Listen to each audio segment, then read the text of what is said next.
Si Alan Lin, Mr. Chair, ay kinonect. Sorry nakita ko kasi yung connect, kinonect po kay Senator Bongo. Sinabi nyo kanina, si Alan Lin ay involved sa illegal drugs.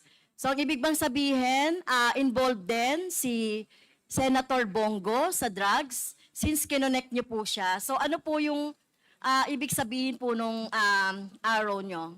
Ma'am, according to our informant, they are just close friends. Okay. So, si Alan Lin po, close friend. So, alam po ni Bongo ang mga trabaho po ni Alan Lin. Na alam po ni Senator Bongo, dahil sila ay close friends, alam po niya na si Lin ay involved sa illegal drugs. Yun po yung tanong ko. That would be answered by Senator Bongo, ma'am, not us. Mr. Chair, Thank you.